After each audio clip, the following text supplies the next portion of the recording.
Can one team climb out of the basement?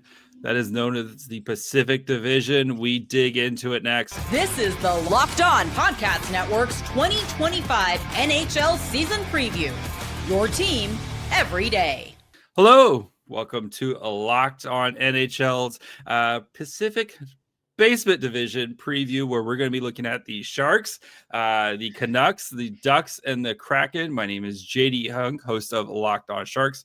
I'm joined by Trevor from Locked On Canucks, Kyle from Locked On Ducks, and Erica from Locked On Kraken, where we are going to dive into the Pacific Division and see if we can hoist one team up into the top four and maybe make the playoffs this year, right? One of us will make the playoffs. So we're going to be starting out, of course, because it is the off season here. And off season is also optimism season. So we're going to be going around the horn here, talking about one reason why each team is going to be optimistic. And we will start with you, Trevor. Your Canucks last year, things didn't go well. JT Miller, did JT Miller things in the locker room. But new season, Quinn Hughes, Elias Pettersson. Is there reason for optimism up in Vancouver? Well, first off, I'm happy to see all your beautiful faces, but I'm thinking about last year when I did the roundtable for the top four teams in the Pacific Division, thinking that maybe, just maybe, the Canucks, the Stanley Cup contention window might be opening, man, oh man, pushing the Oilers to Game 7. And as you all know, it's here we are, the Canucks. You're in the mud with us down here. In the bottom, yeah. JT Miller's the captain of the Rangers. And JT Miller getting traded. That was something that obviously I didn't see coming last year. So look, when I look at the Canucks going into this season, almost everything went wrong last year, right? They had lots of injuries to key players. Obviously, according to what we heard, maybe the most toxic dressing room in the entire NHL. And they still almost made the playoffs, right? Like, they were kind of fighting for their playoff lives until the tail end. So when I look at this season, and man, oh man, maybe I got those blue and green glasses on, but I have a hard time seeing Thatcher Demko play only 18 games.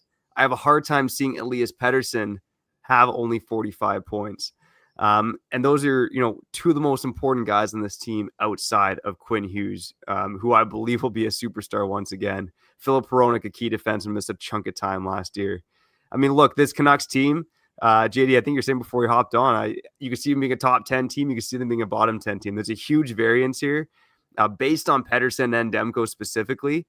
But you look at this defense, and on paper, could be top 5 in the NHL, right? A great top 3 of Marcus Pettersson, Philip Hronek, Quinn Hughes, Kevin Lankinen, and Thatcher Demko have the potential to be one of the best goaltending duos in the NHL.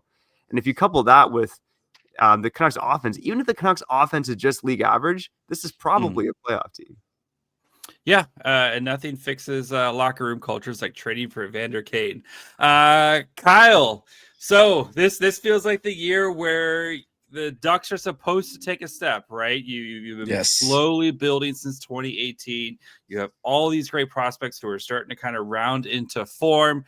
And then you go out and you hire Joe Quenneville, who's won a Stanley Cup before. Can the Ducks, is this optimism for Anaheim this year? There is a lot of optimism. Unlike the Canucks, who give their players to the Rangers, we take the Rangers and bring them over to Anaheim. We are the New York Rangers Light or the New York Rangers West, whichever way you want to look at it. But this year, there's a lot of optimism, I think, with the new coaching staff and the additions to this roster, and just seeing what's been happening with training camp so far.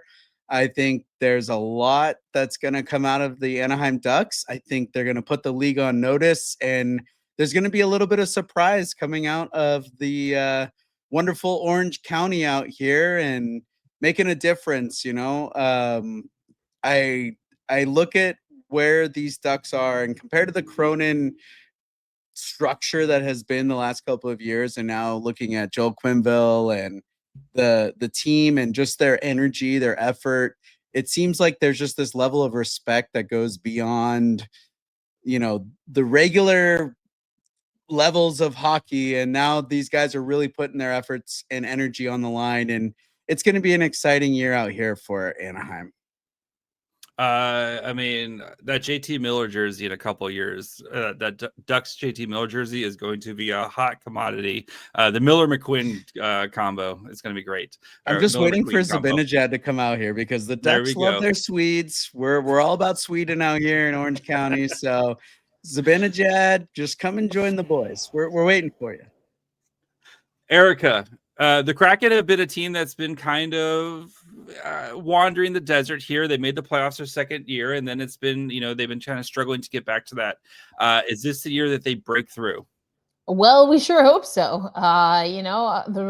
The sentiments for optimism is that it was only worse one other season. So, let's do better, let's do better. And I think that the optimism in a more real answer is in Lane Lambert. I was one that wasn't necessarily on board with the coaching change because a lot of the issues with the Seattle Kraken, in my estimation, are not going to be fixed by just changing a head coach. We did also see that Ron Francis fired his third head coach, but got promoted. So congratulations to him. But that means that Jason Botterill is running more of the day-to-day. And I think that although I still have questions with regard to what the messaging is and if everyone from front office all the way to coaching staff is even on the same page with what the timeline is for the Seattle Kraken, in the last few days of training camp and even in the preseason, I think we're already seeing what Lane Lambert can do as far as bringing a lot more discipline to this team. He does not mince words. He seems very direct. He also has no issue stopping drills in practice. The practices have been he's running these guys or skating them, and there's a lot that he's setting a high bar, I guess is what I'm trying to say here. And when you have a team that's been flailing and has arrived earlier than expected in season 2, but then really has underperformed in a lot of ways, even though, this was still going to be a scrappy team trying to get out of the Pacific Division, but they've underperformed in the last 2 seasons. A coach, like Lane Lambert coming in, I'm seeing early returns on that. But we also thought that about Dan Bylsma at times, that he was going to really impact a much faster Seattle Kraken. And then my favorite element of the game, JD defense, went out the window. So, I think Lane will have that balance, and that's definitely a reason for optimism. Although, again, I might have to backtrack some of the things I said in the offseason about the coaching change. Early returns now are that this was the right move. And I think for San Jose, right, we know what the Sharks team is. They put together the best prospect pool in the NHL. You have Macklin Celebrini. What was that? I said that's the only thing they got going. You have Macklin Celebrini, who's on his way to being the face of the NHL and an absolute superstar. Will Smith, and then they added Michael Misa, who's one of the cleanest prospects in the league. This team is been one of the worst teams in the NHL the last few seasons, and you're starting to see the corner, kind of turn the corner, the light at the end of the tunnel as all these pieces are starting to come together. And while, I think this team is still going to struggle to win a lot of games just because of how young the players are, and the defense is definitely patched together by veterans. You get to watch Macklin Celebrini every night do cool Macklin Celebrini things, and that right there is your reason for optimism, right? You see so many teams go through these rebuilds and unable to land that superstar player, and it feels like the Sharks have that superstar player, that franchise cornerstone that you can build everything else around, right? And if he turns out anywhere near the same breadth as Sidney Crosby, I feel like the Sharks are going to be in really good hands for the next 15 to 20 years with Celebrini, kind of driving this rebuild and driving where this is going. So while things are optimistic for all these teams, there are expectations that are put on by outside people like FanDuel, and this is what FanDuel thinks of all of our teams. So FanDuel has the over/under for the Canucks set at 89.5 points this year, the Ducks at 83.5, the Kraken at 78.5, and the Sharks at 72.5. Trevor, we'll start with you with your Canucks. Do you feel, what are you taking, over, under? Yeah, I'm absolutely smashing the over on this. Not to sound like a homer over here, but like I said earlier on, and this team had 90 points last season in a year where everything went wrong. I mean, of course, it's Vancouver. Everything could go wrong again, but I would be betting that things are going to be better than last season. Like I said, I do believe this is a wild card team. You know, we love that mushy middle hockey in Vancouver. But the mushy middle probably means they're in that 90-ish point range, maybe even 95, maybe even 96 points. So I'd be hitting the over for the Vancouver Canucks. Kyle, what do you got for your Ducks? Definitely taking the over. I think I saw the odds for over was like minus 130 or something like that. So definitely looking like the Ducks are gonna to break that. And I have confidence in this coaching staff and all these players that there's gonna be a new look team out here, and we're definitely gonna break that. Erica, are you taking the over as well? Optimism City? I guess I am, yeah. Not to sound like everybody else, but that's one second win on a back-to-back difference than last season, which we were 0-12 on back-to-back. So if we just get one back, yeah, it was nasty. It was nasty business, and that's not even the full streak if we go back to the season prior. So yeah, I mean, we had a back-to-back. We won the second game in preseason, so we're right in line to get that extra 2.5 points. I think that this team, again, early returns, the structure should be there in a way that it just wasn't last year. So I'm taking the over. I'm taking the under on the Sharks. So the Sharks only had 52 points last year. The season before that, they had 47. They have yet to crack 100 points in the past 2 seasons combined. So that would be a 20-point jump from 52 to 72, and I guess a 21-point jump. As much as I think the Sharks team improves, that's a lot of points to jump in this season. I can see this team flirting with 70. Like I can see them flirting with 70. I think they're going to turn a lot of these close losses into wins, but it's still a very young team. They're going to make young team mistakes, and I will take the under. I'm being realistic here. I don't think the Sharks crack that 72.5 points. So we're going to talk about some of the big additions as well as breakout candidates. Will Smith here in just a minute. So you guys hang on for 1 second. Most people can't name all their financial accounts or even what they're worth, whether it's 401ks, properties, or investments. And when you don't have the full picture, you can end up leaving money on the table. That's why there's Monarch Money. It's an all-in-one personal finance tool that brings your entire financial life together in one clean, easy-to-use interface on your laptop or on your phone. Monarch is built for people with busy lives. So if you put off organizing your finances, Monarch is there for you.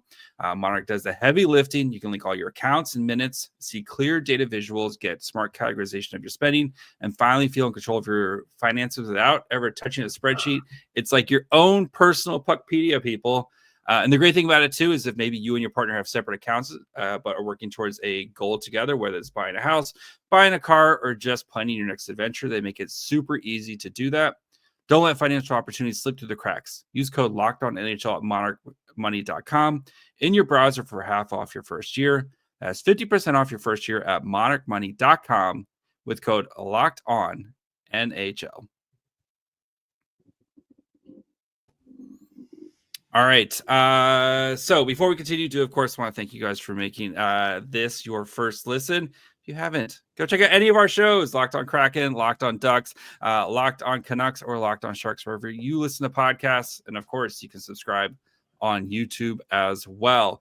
Erica, who was the biggest addition for your Seattle Kraken this offseason, and why was it Mason Marchment, who I really wanted the Sharks to trade for? No, but who do you think it was for you? Yeah, everyone's saying Mason, and I'm an eye test gal, so I'm going to reserve the right to hold off on that. But I think the reason that Mason Marchment is everyone's pick is because another thing that we heard from the Seattle Kraken is that they want to play net front.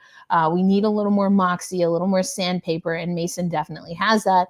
Unfortunately, as I speak, he's one of our guys that's already day to day. So there you go. There goes my over. But I think that when you have a player like Mason Marchment, and then you have some of the young guys that we have in the pipeline, I'm expecting that, again, talking about Lane Lambert, that he's going to be able to really set an important tone. I think John Hayden is another guy that kind of comes from that cloth, so to speak, cut from the same cloth there. But yeah, I think Mason, if he can really help in that net front area, it's a huge emphasis that the organization has placed. And again, why they get Mason Marchment.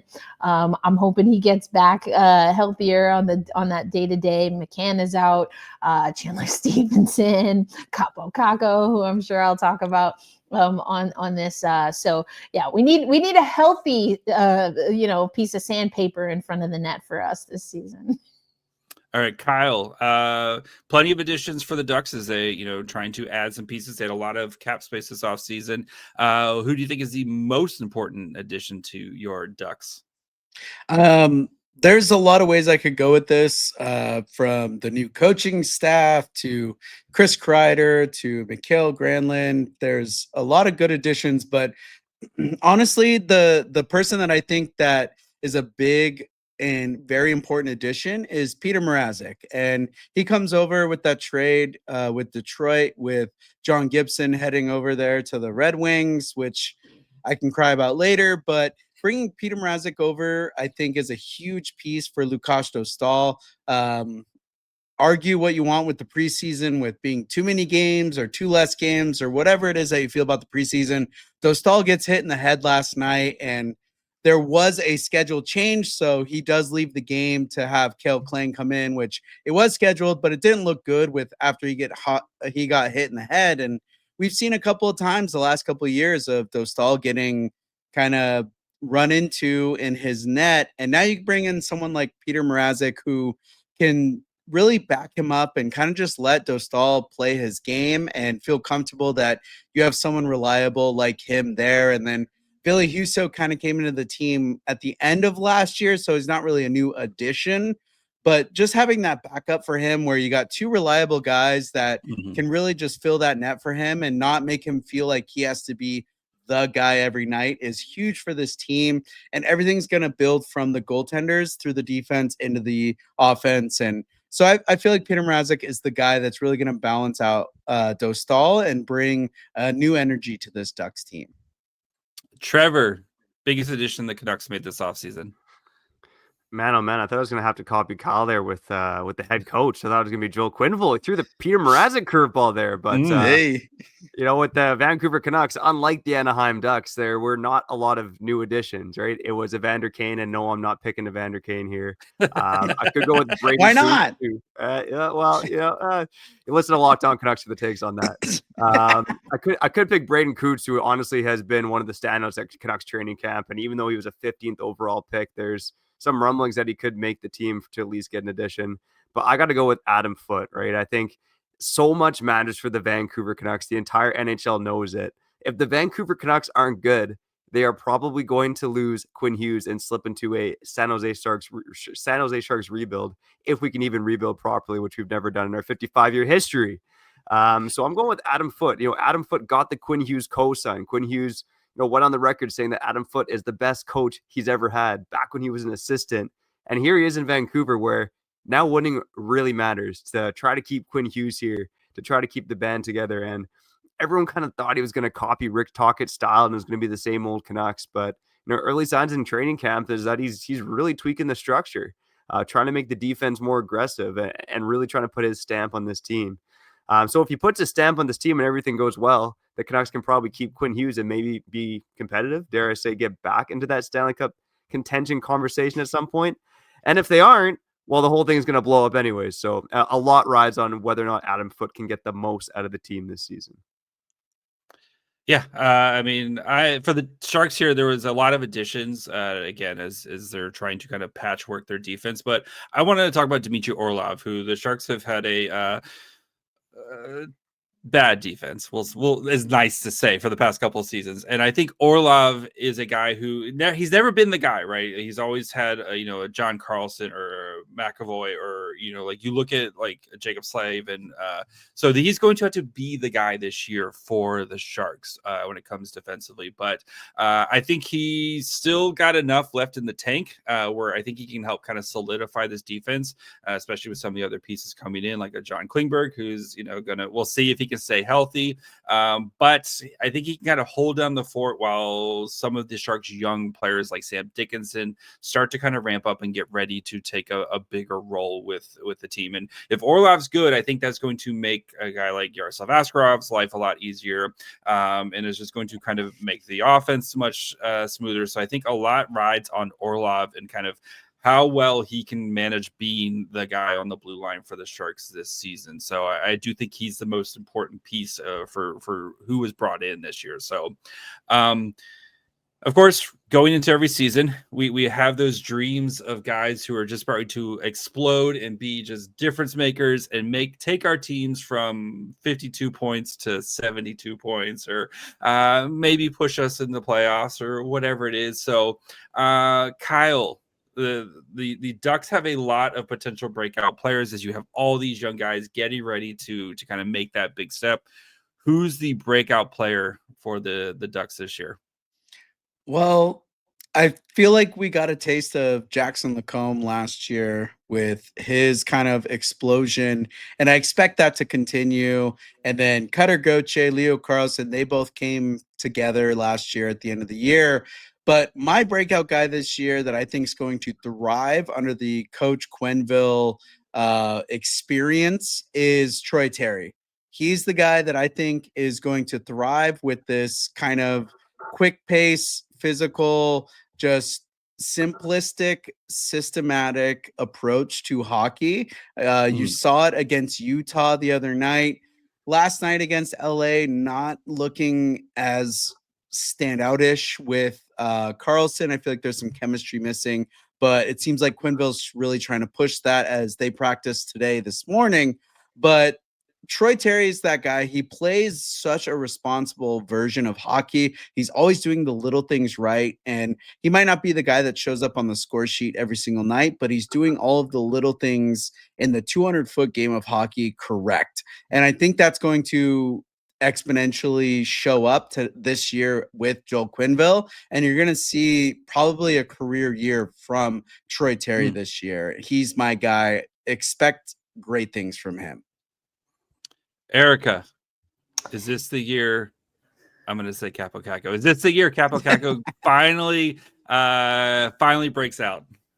I would love to see it. And I think, in a short time here, we are also becoming perhaps the Rangers West, which suits me just fine as a New Yorker. But we'll split them. Capo Caco, I think, actually will benefit who is probably my top pick for breakout. Okay. And that is Yanni Newman. Now, a few things have to happen, including him actually making the NHL roster, but he has dropped weight. He has already in the preseason 3 goals in 2 games. And I think that he is just laser focused. And I think that him coming in, having such what seems to be a productive offseason, and Lane Lambert being the coach, I think he's feeding directly into what Lambert wants to do while also upping what he can do physically. And what we're seeing is Matty Beniers is centering that line with Newman and Kakko. And I really like that combination overall. I got to put this one out there for the fans, though, because I know a lot of people want this to be a Shane Wright breakout year. And the truth is, that not only do I think there will be multiple players on the Kraken that will have a breakout year, but we kind of need it. All right. I've been likening these this preseason to the MTV old vets versus new threats, and we need some of these young guys to come in and really put a mark on the preseason. And Newman, for me and for my money, is top of the list. There's some other guys, Oscar Fisker Molgaard. I love what he's been able to do, Edward Chalet, but those players, I just don't see them making the roster for the beginning of the regular season. Now, once we get to Olympics and things of that nature, I think they have a great chance of maybe having an appearance, injuries, things of that nature. But for my money, it's Newman for sure. And yeah, Shane Wright will be up there as well. Trevor, do the Canucks have anybody left to break out? Well, I'm sticking with the trend here. We keep talking about former Rangers, and I'm going to say my former Ranger is going to be better than your former Ranger and your former Ranger. All right. And I'm going with Philip Hedl. Now, Philip Hedl got me excited at training camp where he referenced the JT Miller trade himself, right? Again, a guy in his mid-20s who's, been a middle six player coming to Vancouver with the potential to break out, right? And JT Miller did it. I'm not going to come on here and say that Philip Hedl's the next JT Miller, but he is a guy that has never played in a top six role consistently. And in the 15 games he was in Vancouver last season, the points weren't there, but he was the best player on the ice on most nights. He even talked at training camp too about how, he felt really good early on with the Canucks, and some of the system stuff started to confuse him and get to his head. And then he ended up suffering another concussion. And that's really going to be the key with Philip Hedl. Can he stay healthy? He's played a career high of 75 games. And even sometimes you watch him in preseason, like he can skate for days. He's great at handling the puck, but I do cringe sometimes when he skates into the middle of the ice. Like he still is that guy. But if he can stay healthy, I really do believe this guy is going to smash his career high of 45 points. I think there's a lot of skill there. He looked like one of the best guys at training camp. He's going to be a second line center. He's going to play more than ever. And again, if he can stay healthy, I think he's absolutely going to have a breakout season. If we're sticking on former Rangers, Barclay Goodrow, no, no, it's a pretty easy one for me. I think it's Will Smith for the San Jose Sharks, right? And you saw the first half of the season, they kind of kept the training wheels on him, and then all of a sudden things clicked for him. The second half of the year, he had 30 points in 34 games to end the season. Only Macklin Celebrini had more points for the Sharks. He had 31 points in those same 34 games. Smith is going to be playing with Macklin Celebrini this year. There was thoughts that he might start the season as to try to win the second line center. It looks like it's going to be Michael Misa. So Will Smith is going to play with Macklin Celebrini, and those two are going to light the world on fire, as we saw last year, as those two played the second half of the season together. I think we were potentially looking at a 70-80 type of point season from Will Smith, and especially if Celebrini does what we think Celebrini's going to do, I think Will Smith's going to be right there with him. So that is my pick for the Sharks. I think Will Smith's going to be one of those guys that we talk about on a national scale here soon. So we're going to continue. We're going to kind of start looking ahead here and talk about which teams can which of us can climb out of the mud and seek some glory in the playoffs. We'll get to that here in just 1 second.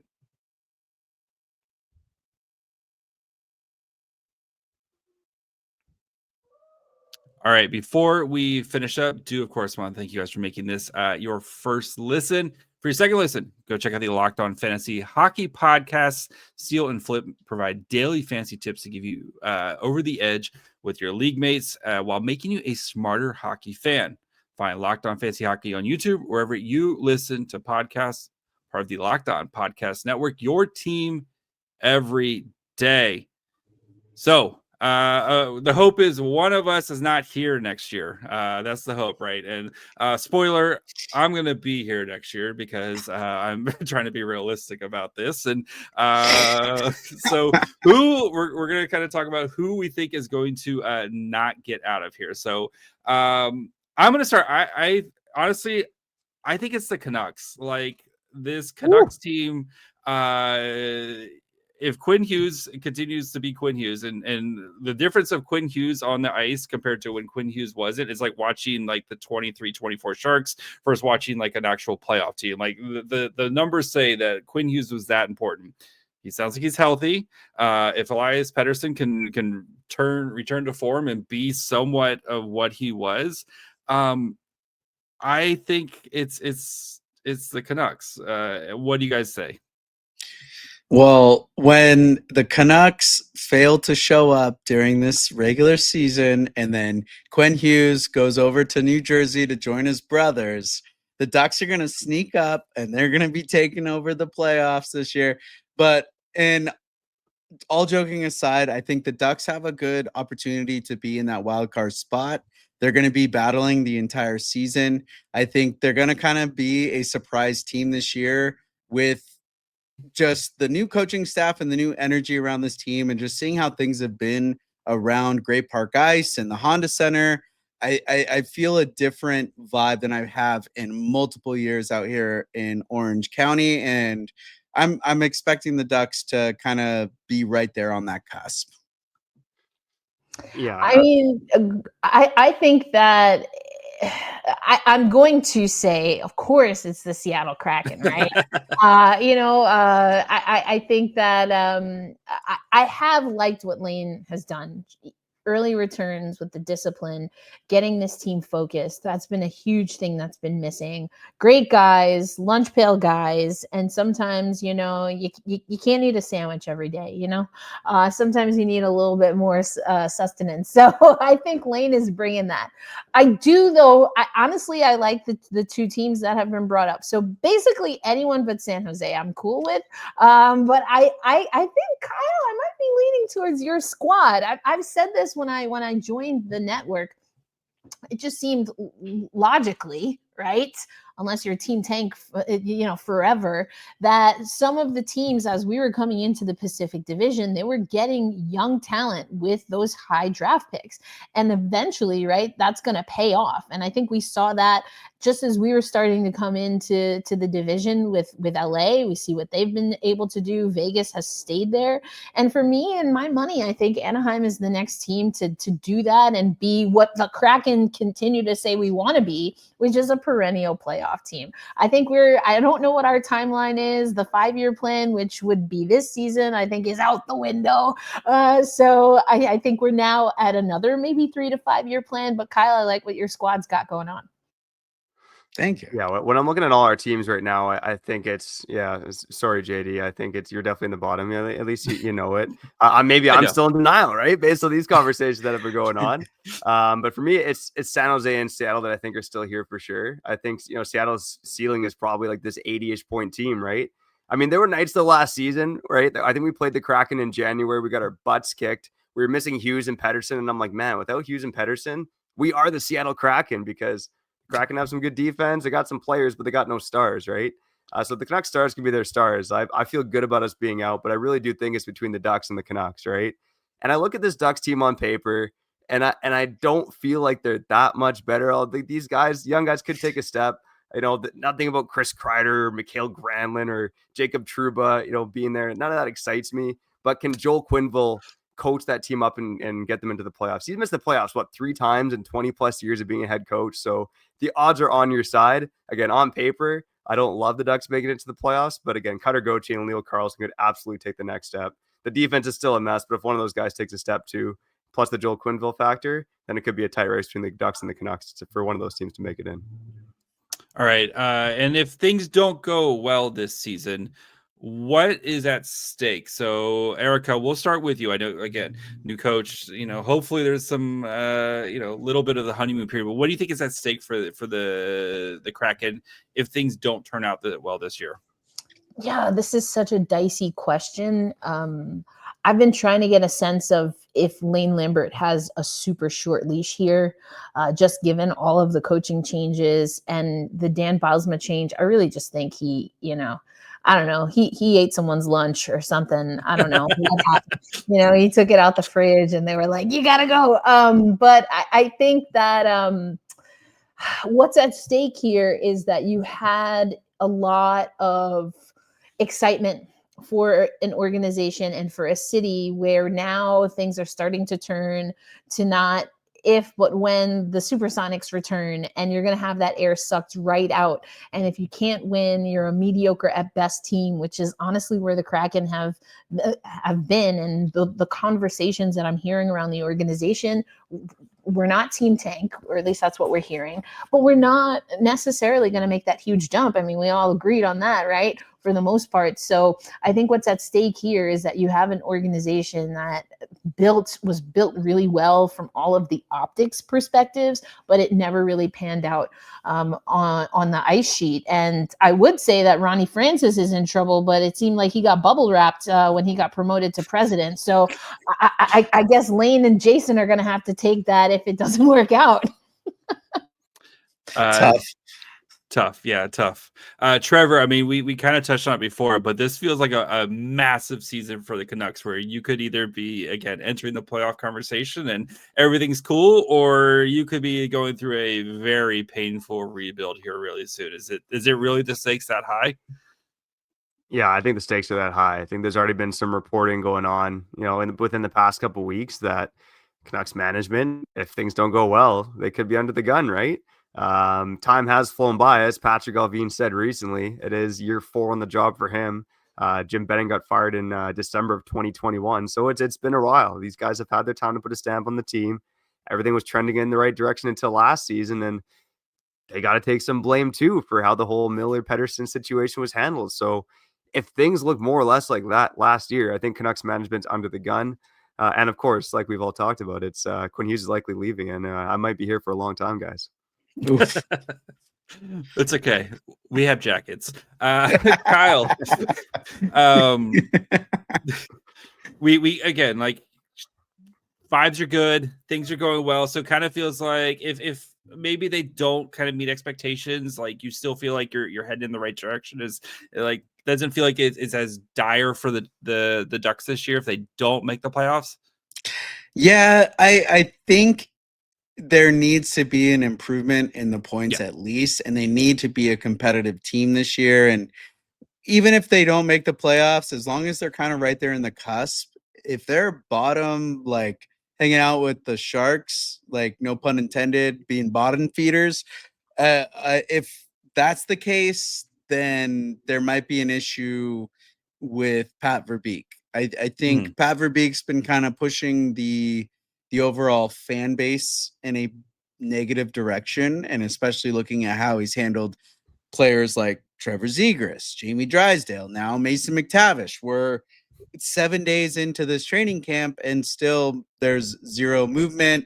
Elliot Friedman reported nothing's been happening. It's just looking like Verbeek's kind of got this ego, and that's going to be an issue. And if we don't see success, and it comes back to, Mason McTavish having a poor year, because by the time he finally gets signed, or if he moves out, whatever happens with McTavish, I think will be the kind of descriptor of this season, whether it's good or bad. And if it goes bad, I think Verbeek's going to be on that chopping block. A life with no expectations. Here's what I would say.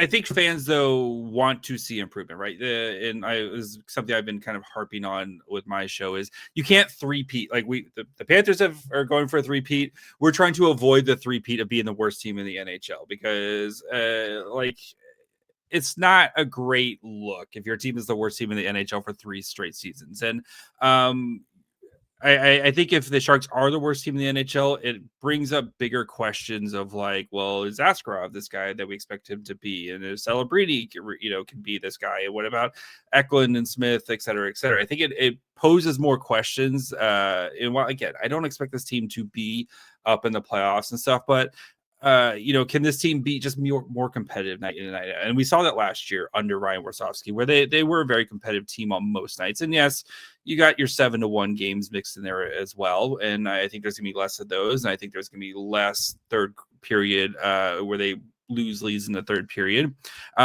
But everybody knows what the Sharks team is, right? And Mike Grier has been very slow and very methodical about this, and he's going to continue to do that because he wants to. He doesn't want to be the Kraken, where you go to the playoffs once and then you're an 80-point team for the rest. Like, we want to be that next, right? We want to be the next Avs. We want to be the next Lightning. Excuse me. We aspire to be an 80-point team. Thank you very much. Yes. Right. We want to be the next Avs. We want to be the next Lightning. We want to be that next team where every year, as long as Celebrini and Smith are in wearing teal and healthy, this is a team that could win the Stanley Cup. So that's where this is hopefully going. This was a blast, guys. I can't wait till next year when we get to do this again. Me, Kyle, Erica, and then probably Jess from Wow. the Flames. So, but sorry, Jess. I'm looking forward to Vegas joining this chat. That would be Yeah. that would be hilarious. Who do you think? Really quick before we end this, who do you think who's with us down here next year? Who's with me, hanging out with me next year? LA. LA. LA. I could see LA. I think it's between LA and Calgary, probably. How about this? Let's say Ducks and Canucks are up to the top, and LA and Calgary. Hey. So that's realistic. Ooh, there we go. Yeah, Flames. Let's go. There we go. At least it'll be me and Erica next year. So as always, we'll start. Of course, you can find any of our shows wherever you're listening to this podcast and watch on YouTube as well. Locked on Canucks, Locked on Ducks, Locked on Kraken, and Locked on Sharks. Until next year. Bye, friends.